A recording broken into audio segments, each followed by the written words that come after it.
I'm just walking down the Malecon, the avenue right next to the ocean here in Las Palmas de Gran Canaria. Apologies for the shaky footage. The Osmo Pocket was evidently out of battery this morning. That was my bad. Beautiful patterned sidewalks here, as you can see. So this is the beautiful Parc San Telmo, which is one of Las Palmas' finest parks. And if we look over here, you'll see there is the very beautiful modernist cafe. Very cute little pavilion that's decked out in the modernist style. Looks like marble pillars with, different marble accents on it, fruit and whatnot. Really beautiful mosaic patterns there on the columns as well. So I got so caught up there at the cafe that I forgot to film. So had a really good barraquito there. They were a little bit on the pricey side though, €260. So about double what you pay elsewhere, just under double what you pay elsewhere. But it was worth it to, sit at the cafe and check out that historical landmark here in Las Palmas.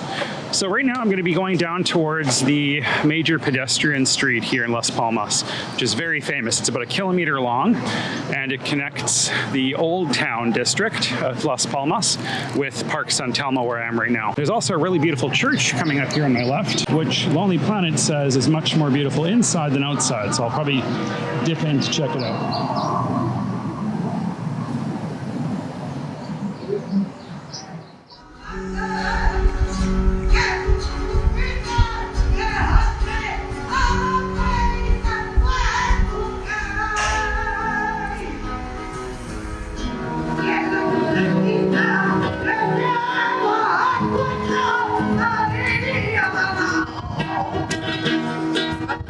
This pedestrian street is quite bustling. It's pretty much the city's major shopping street. I'm going to be continuing down towards the old cathedral, which is about 600 meters ahead of me. There's about 6 or 7 major tourist sites around that area, so that's where I'm going to be spending most of my afternoon today.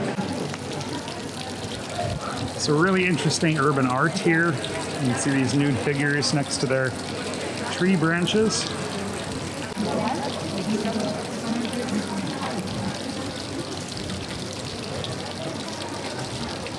All right, after about a 10-minute walk, I've reached the end of the Triana calle, or the pedestrian streets Triana here in Las Palmas.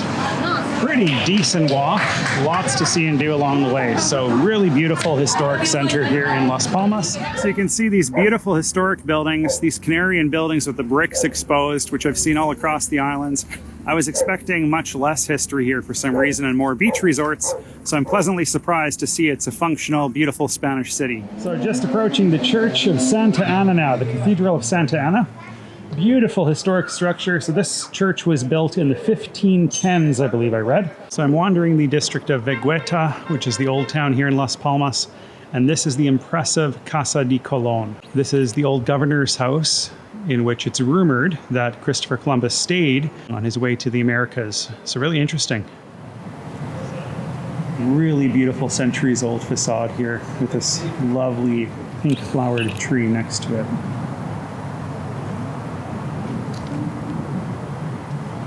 Really beautiful facade on this building. And yet another view here of Christopher Columbus's house, this time from the front here. Beautiful carved doorway here. Looks like it's aged or painted, I'm not sure which.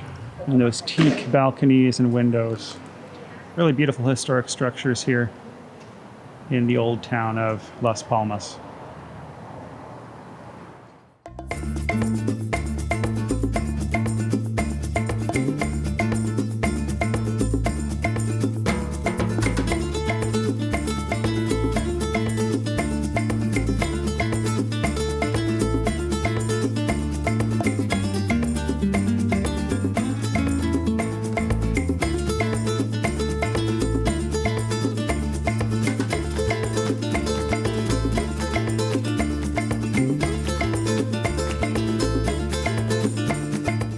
Beautiful Cathedral of Santa Ana, built in the 1500s.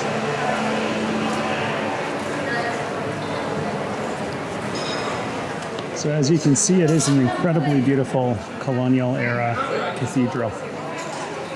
So this is just a few decades younger than the journey with Christopher Columbus.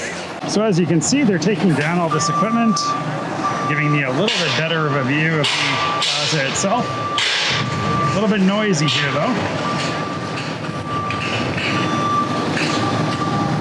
So I finished up the cathedral. I'm going to be heading back down towards Parc San Telmo now. Las Palmas is a pretty stunning city.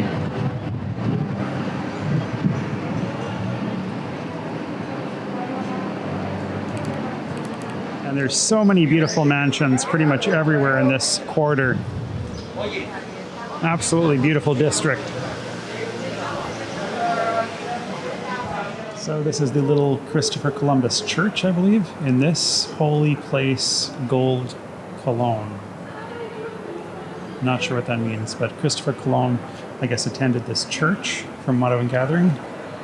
Really cute little place right next to the Casa de Colón. This is the Calle de Armas, or the Arms Road. It's a very charming quarter. You can see just how much history there is here. And everything is quite old. We're talking the 1500s. This is the Teatro Perez Galdós, one of the major colonial-era buildings here in Las Palmas. And across from it is the Vegetable Market. Really interesting pink building right here. So you can see there's tons of character here. I'm not going to actually go into the Vegetable Market because I just don't need anything there, and my battery's about to die. There's a statue right here of Galdós. And then again, the theater that bears his name right adjacent to his statue. This foul overcast weather just set in, so I'm heading back to the hotel at this point. All right, I made it here to the Gran Canaria bus station, the very noisy station, and I'm going to try to get this bus to the southwestern coast, to Puerto de Mogan. And I have no idea how to get a ticket, and I hope I can pay on board because there's no ticket booths open in this entire station.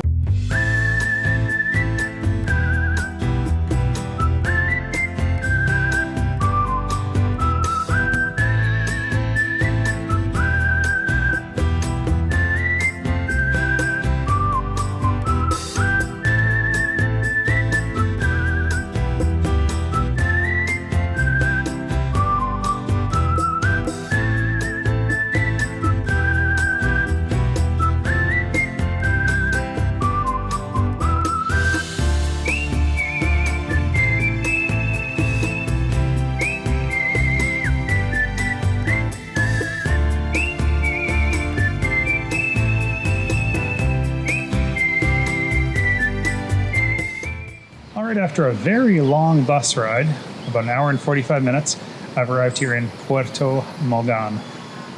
So I got a really good deal on the room. I only paid $65 US, and that includes breakfast and dinner, so half board.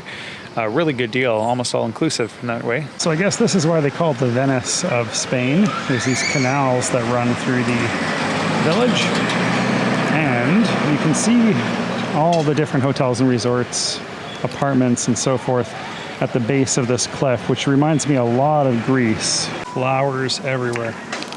Puerto Mogan is just beautiful. The light is glistening off the water now, and you have these cliffs off in the distance. Little curved bay there, beautiful. All right, I've arrived here at the Hotel Puerto de Mogan, and I am going to be checking in for the night to one of these apartments, which are located in the units all throughout this complex. The hotel is basically located on a spit, so this is the other side of the view that you saw earlier of the marina. Very, very beautiful. And it looks like they have like souvenir shops and restaurants and supermarkets in the complex as well. All right, just checked into the hotel here, and the buffet is exquisite. They have sushi, Chinese food, fresh shrimp, cooked to order steak and sea bass and everything else, so pretty high end and definitely worth the value of coming to this hotel. All right, just to give you guys a quick tour of the apartment here, I just checked into apartment 272 here. So it's kind of like a unique place. It's a hotel, but they also sell private apartments, so it's pretty big too. It's looks like a small little bedroom. Not too bad. And the bathroom. Again, not too bad. And a full living room and kitchen. You can't really do much better than this. This was $65 US, including dinner and including breakfast tomorrow. So really good deal, especially with the quality of that food. That was, if I was to pay for it, probably a 20 euro dinner or more, 25 euros even, I would pay for that. So pretty lavish food and really comfortable lodgings. Your money goes very far here in the Canary Islands. If you haven't been, think about checking it out because it is very cost efficient and actually pretty good value for your money here.